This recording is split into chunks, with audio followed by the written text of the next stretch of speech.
इस साल की एक लड़की होती है जो उसके परिवार वाले होते हैं, उनसे वो गायब हो जाती है। परिवार वाले जब उस लड़की को ढूंढना शुरू करते हैं, जब वो लड़की नहीं मिलती है तो गुमशुदगी की रिपोर्ट लिखाते हैं। उसके बाद में जब वो लड़की काफी ढूंढने के बाद नहीं मिलती है, तीसरे दिन जब वो बच्ची मिलती है तो जिस हालत में वो लड़की मिली थी उस हालत को देख करके सभी रोने लगते हैं और जो लड़की की बहन होती है वो बेहोश हो जाती है। साथ ही बताया जाता है गाँव की जो 2 और महिलाएं होती हैं वो भी बेहोश हो जाती हैं, क्योंकि उस बच्ची को जब इस हालत में पाया उसके लिए लोग अपने मुंह से बताना भी नहीं समझ रहे थे कि मैं कैसे बताऊं उस बच्ची की हालत को। बताया जाता है उस बच्ची की जो दोनों आंखें थी वो फोड़ दी गई थी, नोच ली गई थी और दोनों हाथ पैर रस्सी से बंधे हुए थे और तोड़ दिए गए थे, पसलियां भी तोड़ दी गई थी। बताने में उस बच्ची के साथ इतनी बड़ी हैवानियत हुई थी कि उस बच्ची की पोटी भी निकल जाती है। इसके बारे में जब सोशल मीडिया वालों को खबर मिलती है तो वो लोग वहां पर जब पहुंचते हैं तो बताया जाता है कि बहुत ज्यादा उस लड़की की हालत खराब थी, यहाँ तक कि प्राइवेट पार्ट से बहुत ज्यादा ब्लड बह रहा था, जिसकी वजह से उसकी मौत भी हो जाती है।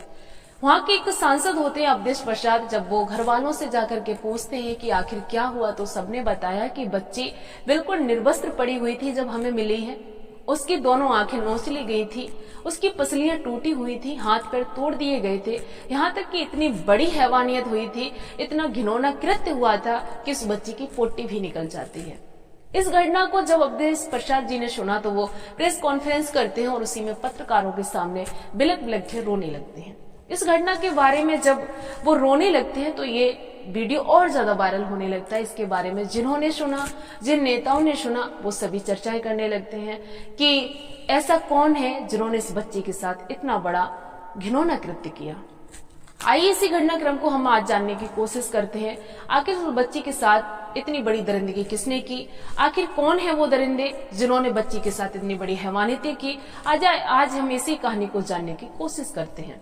सभी दर्शकों के लिए हमारा नमस्कार।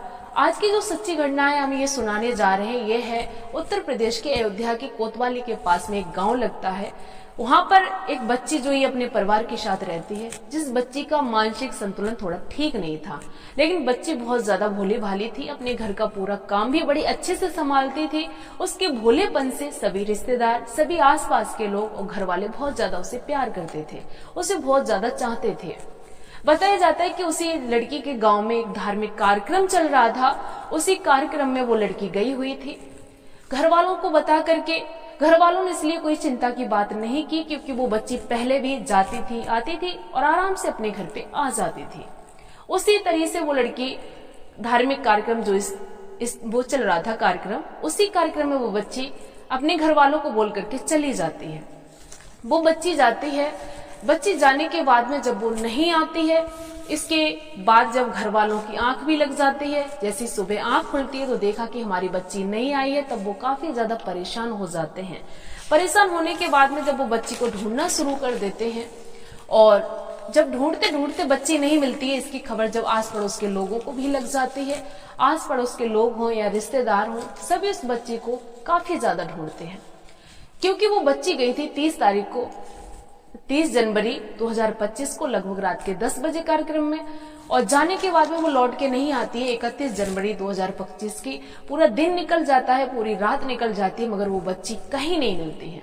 काफी ज्यादा ढूंढने की सब रिश्तेदार में फोन भी किया जाता है और परिवार वाले भी होते हैं, आस पड़ोस के लोग भी होते हैं, वो भी ढूंढने की कोशिश करते हैं। जब वो बच्ची 31 जनवरी 2025 को नहीं मिलती है तो सभी परिवार वाले कहते हैं कि चलो थाने में चलते हैं और वहां पर गुमशुदगी की रिपोर्ट दर्ज कराते हैं, क्योंकि काफी समय लग गया है, बच्ची नहीं मिली, इसलिए हमारे लिए वहां पर गुमशुदगी की रिपोर्ट दर्ज करानी चाहिए। गांव वाले, परिवार वाले सब जाते हैं थाने में, और जाने के बाद में पुलिस वालों से कहते हैं कि हमारी एक बच्ची है, वो न जाने कहां पर गायब हो गई, मुझे नहीं मिल रही, इसलिए आप गुमशुदगी की रिपोर्ट दर्ज कर लीजिए। आप जानते हो कि पुलिस वाले इस केस के लिए जल्दी नहीं सुनते हैं। वैसे ही पुलिस वालों ने कह दिया कि आप ढूंढिए तो जाकर के शायद मिल जाएगी। गांव वाले, मोहल्ला वाले सब कहते हैं मिलकर के कि साहब मैं आज 30 तारीख को बच्ची गायब हुई है, 31 का पूरा दिन और रात निकल गया, आज 1 फरवरी हो गई है, तब हम आपके पास आए हैं, इसलिए आप हमारी रिपोर्ट दर्ज कर लीजिए। काफी दबाव बनाया गांव वालों ने, काफी प्रेशर दिया, तब गुमशुदगी की रिपोर्ट दर्ज की पुलिस वालों ने। रिपोर्ट दर्ज करने के बाद वो भी अपना काम शुरू कर देते हैं पुलिस वाले, और गांव वाले परिवार भी उस बच्ची को ढूंढना शुरू कर देते हैं। गांव वाले परिवार वाले जैसे उस बच्ची को ढूंढते हैं, वो बच्ची कहीं नहीं मिलती है, तो गांव के बाहर जाते हैं। गांव के बाहर बताया जाता है कि स्कूल भी है और गांव के बाहर एक शौचालय भी बना हुआ है। जब जाते हैं सब गांव वाले तो देखते हैं कि शौचालय के पास में कपड़े पड़े हुए हैं, और वो कपड़े पूरे ब्लड में सने हुए हैं, पूरे ब्लड में लिसे हुए हैं। जैसे ही उन कपड़ों पर नजर पड़ती है तो घर वाले पहचान जाते हैं कि मेरी बच्ची के कपड़े हैं, और जैसे ही कपड़ों को देखते हैं तो घर वाले समझ जाते हैं कि हमारी बच्ची के साथ कुछ गलत हुआ है। जैसे ही कपड़े मिले हैं तो लोग सोचते हैं कि इस खून से लिसे हुए कपड़े के छींटे कहाँ तक आखिर गए हैं, किधर गए हैं। उसी आधार पर गांव वाले सभी ढूंढने की कोशिश करते हैं। देखा जाता है कि उसी के पास में, शौचालय के पास में गेहूं का खेत है, वहां तक छींटे के निशान जाते हैं। तो घर वाले परिवार वाले सब चप्पे चप्पे पे अच्छे से ढूंढते हैं। तो देखा क्या कि गांव के लगभग 500 मीटर दूर एक नाला है, सूखा नाला जिसमें पानी नहीं है, वहां पर काफी झाड़ियां भी हैं, वहां पर वो बच्ची पड़ी मिल जाती है।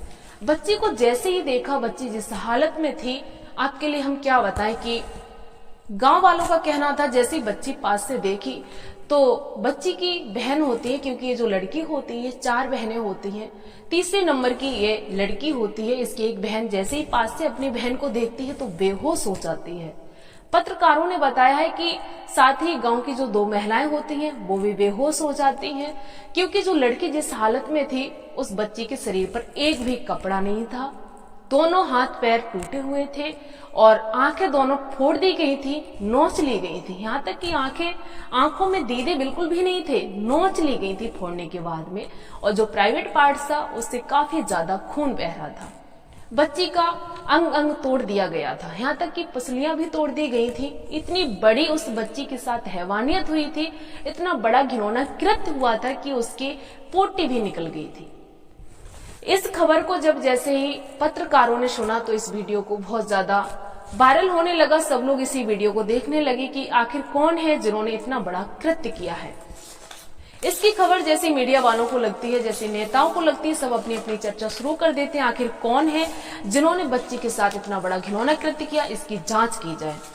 जैसे ही नेता होते हैं, चाहे कोई भी नेता हो, चाहे राहुल गांधी हो, चाहे प्रियंका गांधी हो, चाहे उत्तर प्रदेश के पूर्व मुख्यमंत्री अखिलेश यादव जी हो, सभी इस बच्ची के बारे में जो प्रतिक्रिया होती है, अपने अपने विचार होते हैं, वो देना शुरू कर देते हैं कि इसकी जांच अच्छे से की जाए।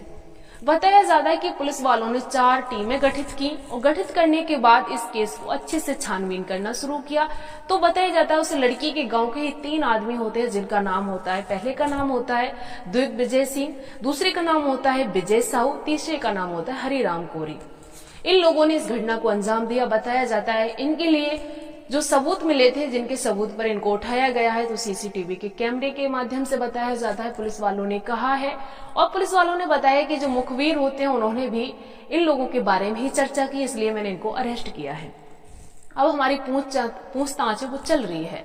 बताया जाता है कि इस घटना को जो अंजाम दिया है, इसका मेन आरोपी है जो दिग्विजय सिंह उर्फ बाबा। बताया जाता है इसने ही इस मेन घटना को अंजाम दिया है। और भी बताया जाता है कि जो दिग्विजय सिंह है, इसका कुछ दिन पहले भी रंजिश रही थी। जो लड़की का भाई था, इन्होंने दिग्विजय सिंह के लिए 2 महीने पहले काफी ज्यादा पिटाई की थी। बताया जाता है इसलिए न जाने इन्होंने उस बच्ची के साथ ऐसा कृत्य किया हो। मेरा कहने का मतलब यह है कि अगर भाई ने पिटाई की है तो आप क्या उनकी बहन के साथ इतनी बड़ी हैवानियत करेंगे? जब इसके बारे में सब लोग सुनते हैं तो सब लोग प्रेशर में आ जाते हैं, चाहे अधिकारी हो, चाहे प्रशासन हो, सब कहते हैं कि इसकी जांच जल्दी से जल्दी होनी चाहिए। और जिन्होंने इस घटना के लिए अंजाम दिया है, जिन्होंने बच्ची के साथ इतना बड़ा घिनौना कृत्य किया है, जिन्होंने बच्ची की दोनों आंखें फोड़ दी हैं, फोड़ने के बाद नोच ली हैं, जिन्होंने हाथ पैर तोड़ दिए हैं, जिन्होंने पसली तोड़ दी है, यहाँ तक कि इतनी बड़ी हैवानियत बच्ची के साथ की कि पोटी भी निकल जाती है, जिन्होंने इतनी बड़ी घटना के लिए जो अंजाम दिया है, उनके लिए जल्दी जल्दी सजा मिलनी चाहिए। सजा इस कदर मिलनी चाहिए कि उनके लिए जल्दी जल्दी फांसी हो, तब जाकर के बच्ची के लिए कहीं शांति मिलेगी। इस घटनाक्रम को सुनाने का उद्देश्य सभी दर्शकों ये नहीं है कि आपका दिल दुखाना हो, आपके भावनाओं को ठेस पहुंचाना हो, बल्कि मेरा कहना यह है कि आप जहां पर भी रहें सतर्क रहें, सुरक्षित रहें, अपना ध्यान रखें, क्योंकि हमारे इंसानों के समाज में ही न जाने इंसानों के रूप में कितने भेड़िए रहते हैं, न जाने कितने जानवर के रूप में रहते हैं। इसलिए आप जहां पर भी रहें सतर्क रहें, सुरक्षित रहें, अपना ख्याल रखें। इसी के साथ सभी दर्शकों के लिए जय हिंद, जय भारत।